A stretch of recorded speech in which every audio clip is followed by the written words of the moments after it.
Assalamualaikum warahmatullahi wabarakatuh. Salam literasi teknologi.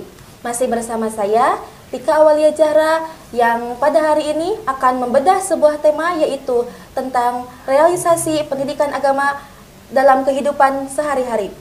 Di samping saya sudah ada narasumber yang tidak asing lagi bagi Sobat Literasi FI Unma, yaitu Ibu Dr. Syafa'atun Nahriyah, MPD. Assalamualaikum Ibu. Waalaikumsalam warahmatullahi Apa kabar wabarakatuh. hari ini? Alhamdulillah sehat. Bagaimana Tika kabarnya? Alhamdulillah baik Ibu. Kita langsung ke pembahasannya ya Ibu. Iya, Karena seperti yang kita tahu, berbicara tentang pendidikan Islam, seringkali orang terbayang pelajaran di sekolah atau di madrasah. Tapi sebenarnya bagaimana sih pendidikan Islam itu bisa diimplementasikan dalam kehidupan sehari-hari? Oke, berbicara tentang realisasi ya pendidikan Islam dalam kehidupan sehari-hari itu mungkin yang pertama lebih kepada mengamalkan ajaran Islam, yang mana mengamalkan ajaran agama Islam dalam kehidupan sehari-hari itu ya seperti melaksanakan sholat, melaksanakan puasa gitu ya, zakat gitu ya, kemudian haji yang terangkum dalam rukun Islam itu gitu ya. Kemudian yang kedua, dalam berbicara tentang realisasi, yaitu membaca Al-Quran. Jadi membaca, atau kita sebagai umat Islam itu ya laksanakan, atau kita harus membaca Al-Quran setiap hari. Tetapi di sana ada catatan penting ya, ketika membaca Al-Quran tidak hanya membaca, tetapi harus sampai kepada memahami apa yang kita baca, yaitu memahami ajaran Al-Quran tersebut, seperti itu. Kemudian yang selanjutnya yaitu mengaplikasikan nilai-nilai Islam dalam kehidupan sehari-hari. Misalkan ketika berbicara gitu harus sopan santun, kemudian berperilaku jujur, sidik, amanah, yang seperti itu gitu ya. Kemudian yang selanjutnya menghormati orang lain ya. Kalau di sekolah mungkin lebih kepada menghormati guru ya, bagaimana sikap kita kepada guru, kemudian menghormati terhadap sesama teman, kemudian juga kalau di rumah kalau di rumah tentunya menghormati orang tua. Kemudian kalau di masyarakat itu lebih kepada ya tadi menghormati orang yang lebih tua dari kita, seperti itu gitu ya. Kemudian juga menjaga kebersihan, karena dalam Islam berbicara tentang kebersihan itu sangat penting sekali gitu ya. Jadi menjaga kebersihan, entah itu kebersihan diri kita sendiri, kebersihan lingkungan, dan juga ya lingkungan sekitar, misalkan tempat ibadah, misalkan seperti itu gitu ya. Kemudian yang selanjutnya berbicara tentang realisasi dalam pendidikan Islam dalam kehidupan sehari-hari,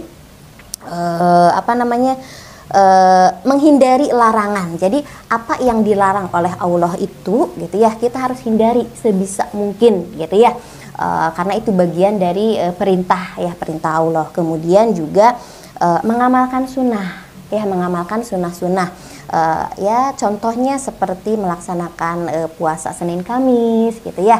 Bahkan sekarang di sekolah-sekolah pun gitu ya sudah ada tuh untuk kayak perintah gitu ya, atau ditugaskan untuk melaksanakan puasa Senin Kamis gitu ya. Jadi itu membantu dalam merealisasikan pendidikan Islam dalam kehidupan sehari-hari, mungkin itu. Berarti bisa dikatakan bahwa pendidikan Islam itu bukan hanya soal teori ya Ibu? Tentu ya, pendidikan Islam itu tidak hanya teori gitu ya. Berbicara tentang pendidikan Islam itu ada 4 aspek ya. Yang pertama teori ya, teori di sana memahami ajaran agama Islam.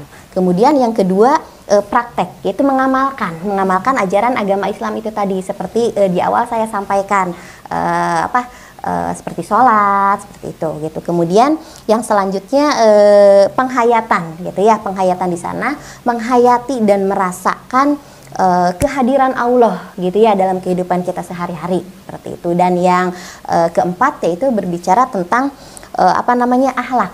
Jadi mengaplikasikan nilai-nilai agama Islam itu dalam kehidupan sehari-hari. Misalkan tadi berbuat jujur, berkata sopan santun, seperti itu gitu ya. Jadi wah, menarik sekali ya Ibu. Tapi bagaimana dengan tantangan di era modern sekarang? Banyak di mana nilai-nilai moral kadang tergeser oleh gaya hidup instan. berbicara hal itu ya, tentunya di sini banyak sekali tantangan ya yang dihadapi gitu ya di era modern ini. Salah satunya itu tantangan tersebut adalah pengaruh media sosial gitu ya. Itu sangat berpengaruh sekali gitu ya dalam kehidupan sehari-hari. Kemudian berbicara tentang konsumsi medis gitu ya, lebih kepada kita banyak mengkonsumsi gitu ya berbagai macam hal, kemudian juga globalisasi. Adapun dari tantangan tersebut kan pasti ada bagaimana sih upayanya, mungkin seperti itu ya. Adapun upayanya tadi kita sebagai generasi muslim gitu ya harus membuat skala prioritas. Kita fokus pada hal-hal yang lebih penting gitu ya. Kita prioritaskan hal-hal yang lebih penting. Ketika kita seorang pelajar, kita prioritaskan tentang belajar kita, fokus pada belajar, tidak ke hal yang lain, mungkin itu. Kemudian yang selanjutnya yaitu bijak lagi dalam menggunakan teknologi gitu. Jadi yang betul-betul bermanfaat kita gunakan, dan hal-hal yang sifatnya hiburan mungkin persentasinya lebih sedikit seperti itu. Kemudian juga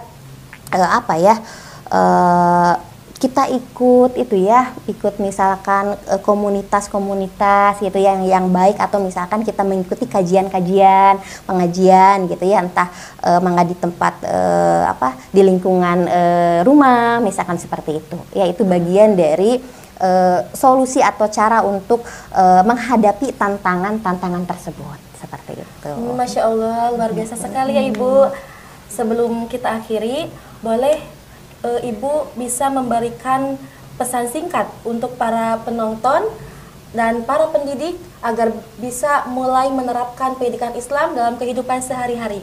Oke, mungkin lebih kepada hayu sama-sama gitu ya, kita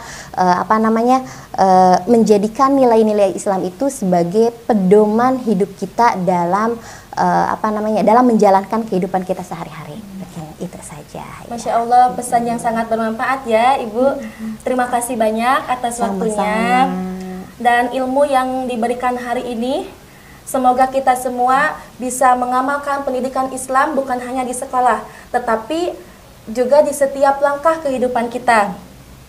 Baik sahabat literasi, sampai di sini obrolan kita kali ini. Jangan lupa untuk bersyukur, berakhlak, dan menjadi insan yang bermanfaat. Saya Tika dan saya Syafa'atun Nahria. Kita pamit undur diri. Wassalamualaikum warahmatullahi wabarakatuh.